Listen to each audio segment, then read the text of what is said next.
Welcome to you all, and thanks so much to Karma and Marcus and the panel chairs for making this possible. It's another Sadhya-sponsored forum for discussing Buddha nature, following the one in Vienna. And it's a pleasure to see many of you again.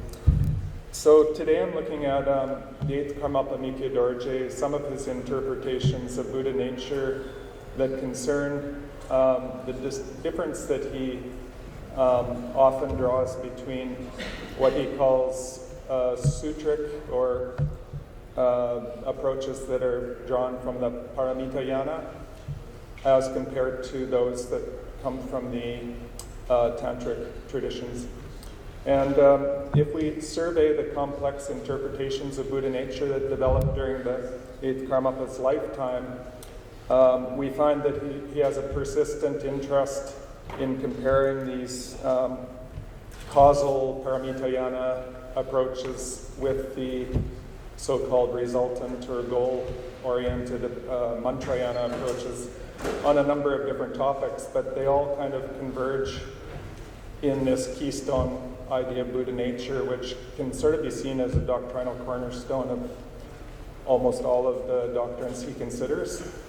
So what interested me in the Eighth Karmapa's attempts to coordinate and in some cases reconcile these views was when it comes to Buddha nature, increasingly in his works he tends to want to highlight the primacy of Tantric Buddha nature views over so-called sūtric ones.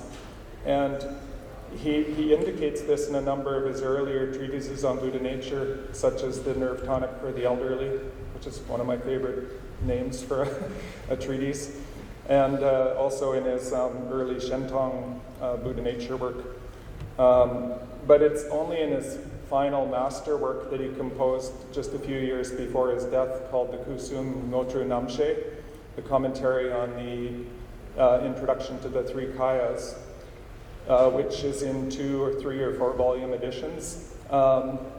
It's in this work that he really finally gives a detailed explanation of why he considers the Tantric views of Buddha nature to be superior to the sūtric ones.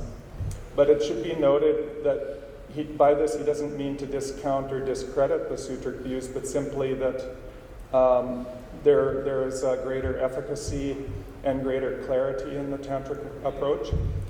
So I'll dive right in. The basis for the comparison of these two systems is often traced to 2 key passages. One from the Ratnagotravibhāga and one from the supplemental 18th chapter of the Guhyasamājatantra. So the 2 sort of classical passages that many different scholars often draw attention to in order to show a kind of parallelism between the 2 approaches are these 2 that are on the screen. The Ratnagotravibhāga states that according to the stages of being impure, partly impure, and perfectly or completely pure, the dhatu, the Buddha dhatu, is called a sentient being, a bodhisattva, or a tathagata, respectively.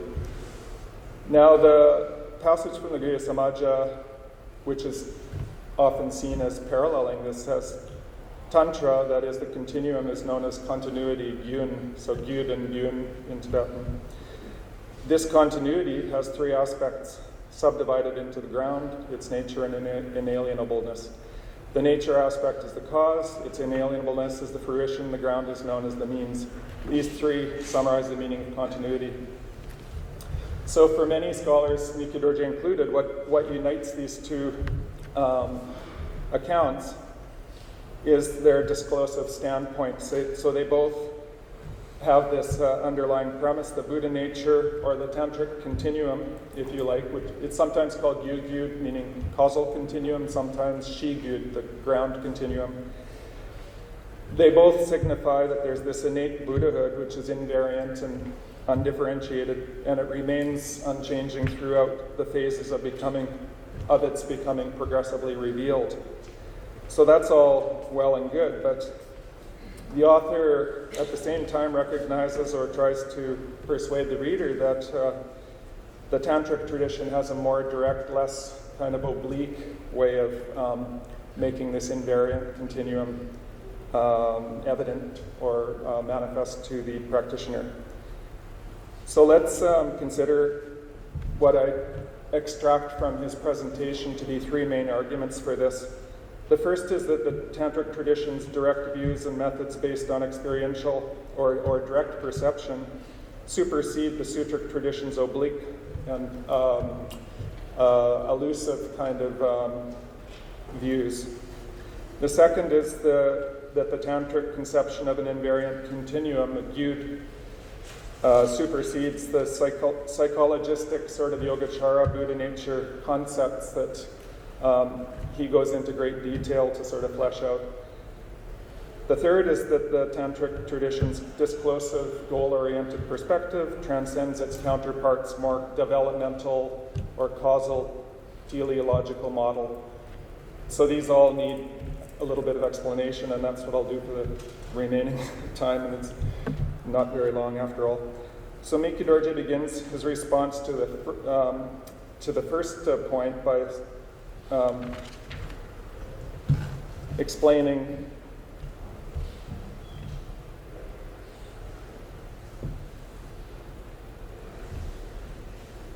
he says, so he's discussing this passage that I just showed from the Ratnagotravibhāga. While the Ratnagotravibhāga, or this particular passage, describes Buddha nature as a mere definiendum, the thing indicated, some uncontaminated factor, the cause of Buddhahood that's the basis obscured in the eightfold. Sorry, I've got this on my view. I've got a box blocking the passage, but I might have it elsewhere. If there's a way of moving this aside, it's just kind of right in the. Sorry, technology. Yeah, there we go. Now I can see it. That's okay. It's out of the way for me. That's good. So, where Buddha nature in this passage is described as a mere definiendum or indicated thing, some uncontaminated factor, the cause of Buddhahood that's the basis obscured by the eightfold consciousness.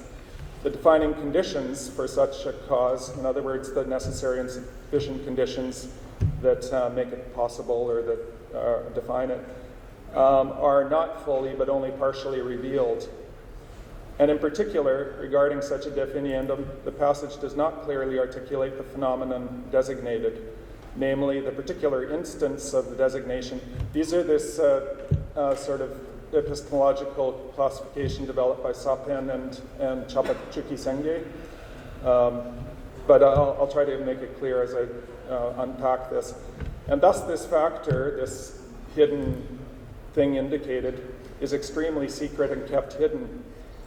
And by virtue of this key point, because Buddhahood that is realized on the basis of the actual phenomena of Sugatagarbha, the basis for such designation, does not emerge in the case of the Buddhahood of the Sutra tradition, the resultant Vajrayāna has been deemed superior to the causal Pāramitāyāna.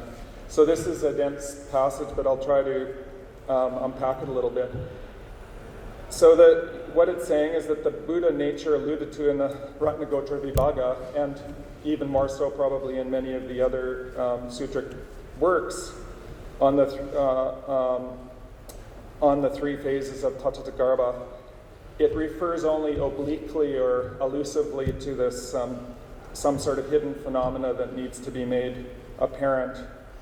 And therefore, it only partially reveals the defining conditions, or the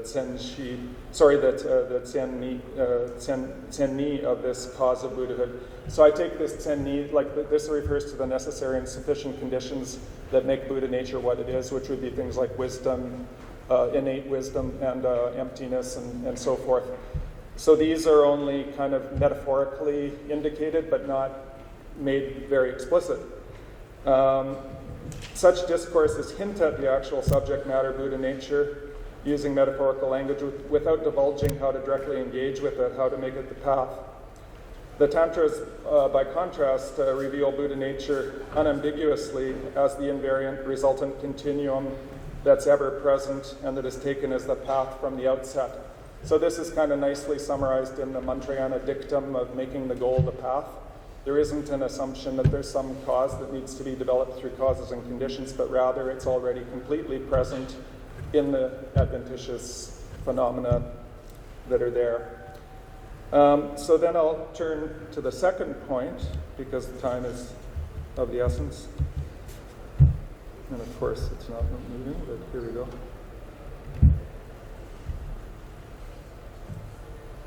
Yeah, so the Karma deems that the Mantrayana descriptions of innate Buddhahood in terms of the threefold continuum supersede standard Yogacara descriptions of Buddha nature, which are deemed provisional at best. And this kind of brings out where he's coming from in terms of his philosophical orientation, because for the Eighth Karmapa, more so than for any of the previous Karmapas, he was really in a Patisthana Vada and also a Nisva Bhavavadam. He maintained that all phenomena are without any ontic or epistemic foundation, but they're also without any inherent essence. And so he was therefore more critical of the Yogacara tradition. Although he continued to use terms like alaya vijnana, he regarded them as heuristic fictions in a way. Like the idea of center of gravity, they're very useful to describe a certain range of phenomena, but if you try to find them, there's nothing there. So this comes out in a nice passage. In the final Turning Sutras, the Buddha nature is described as a distinctive factor of cognition called the substratum cognition, which is I take to be short for kunji namshe or alaya vijnana.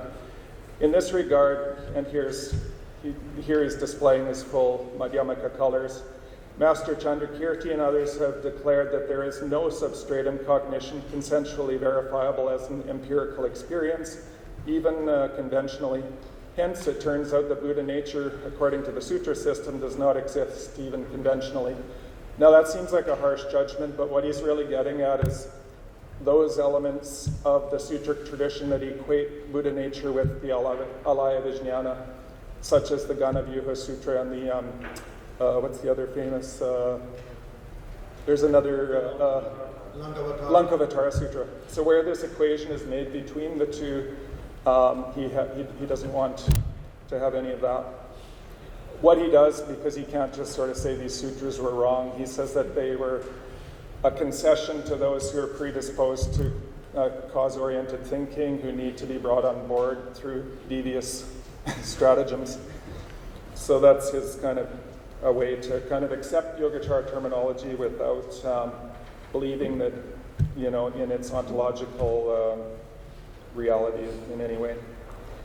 So in this matter, he addresses a further question of what distinguishes the actual referent of the term Buddha nature as explained in the Tantras from what's explained in the Sutras.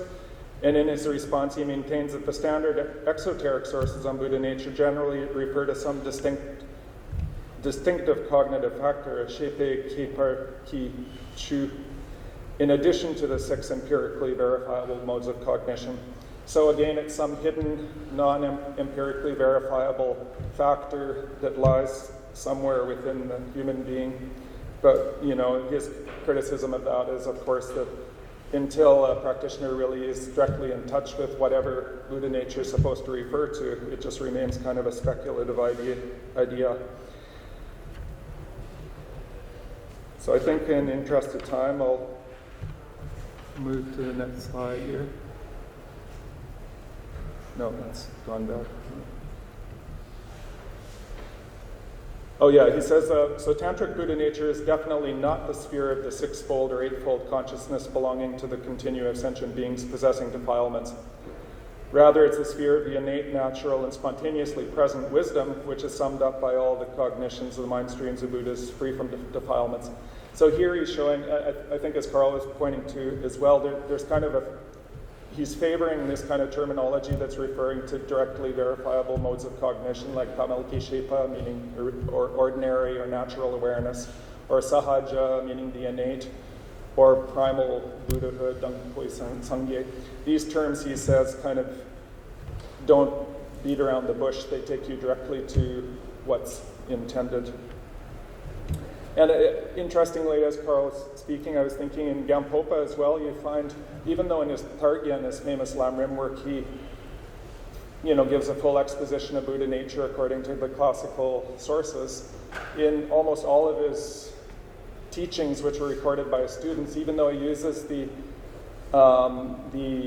analogies from Buddha nature discourses, like the treasure hidden beneath the floorboards of a poor man's house, which is very common in the Buddha nature texts. Instead of using any of the standard terms for Buddha nature, it's a lanchig yeshe that's buried, or it's tanal vishepa.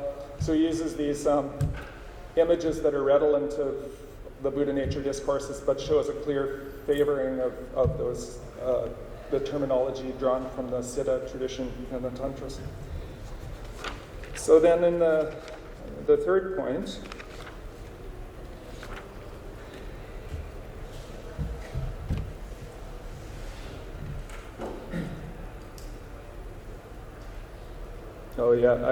maybe I'll just touch on this briefly. So there are a number of ideas that Mikkyur Dorje treats throughout his many Buddha nature writings that are all, he thinks, essentialist ideas. Basically, again, they're these hidden entities that are nonetheless regarded in the Yogacara tradition as being ultimately real entities that he simply dismisses as being having any ontological status. The distinct set of 6 cognitive domains, which is found in the Bodhisattva Bhumi Vyakya. Paramartha's immaculate consciousness. He talks about that a lot, which is interesting because Paramartha, as you know, is Chinese, and he thought there was this 9th consciousness beyond the Eightfold. But again, Mikkyur Dorje says, well, show me. It's sort of like this hidden entity again. Substratum consciousness, we talked about latent tendency of learning from the Mahayana Sangha. The Mahayana Sangraha, omniscient wisdom, and seed of incorruptibility.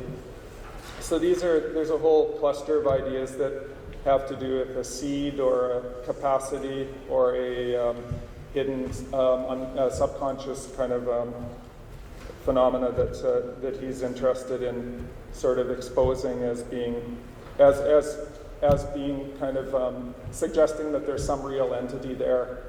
So there are 2 problems with this. First of all, they're just provisional terms that are kind of used in a metaphorical way, which that's fine to accept provisionally, but then there's a tendency, according to Mikkyur Dorje, in the Yogacara tradition, to elevate these into real entities. So mind becomes for the Yogacara a real entity that's then used as a foundation for its idealistic viewpoint. For Mikkyur Dorje, one problem with this is that it tends to regard the conventional and ultimate realities as distinct, or as he calls alternating realities, instead of seeing them as inseparable. And for him, it's only in Mantrayāna, through pure perception, that you recognize the unconditioned in the conditioned, or the pure in the adventitious. So that instead of having that dichotomy, or this sort of bivalent conception of truth or reality, you have a continuum view where there is no separation. Because otherwise, he says, you're always trying to escape from the conventional into the ultimate, as long as that duality is maintained. So finally, the third point. It'll go forward. I'm trying to coax it forward. It's not obeying. No, that's okay. So his third point is that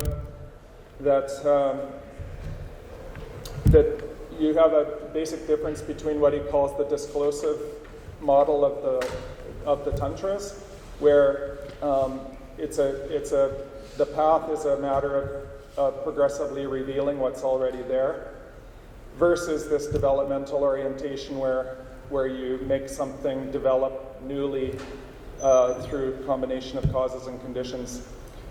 So in this regard, he thinks that in the Vajrayāna process of making the goal the path, the practitioner does, through the developing stage or the creation stage and the completion stage, one does come to directly encounter through the pure perception of the world and oneself as a divine, a direct encounter with the unconditioned. So I suspect I'm over time. Sorry. No, that's fine. That wraps it up. That's good. Okay, thank you.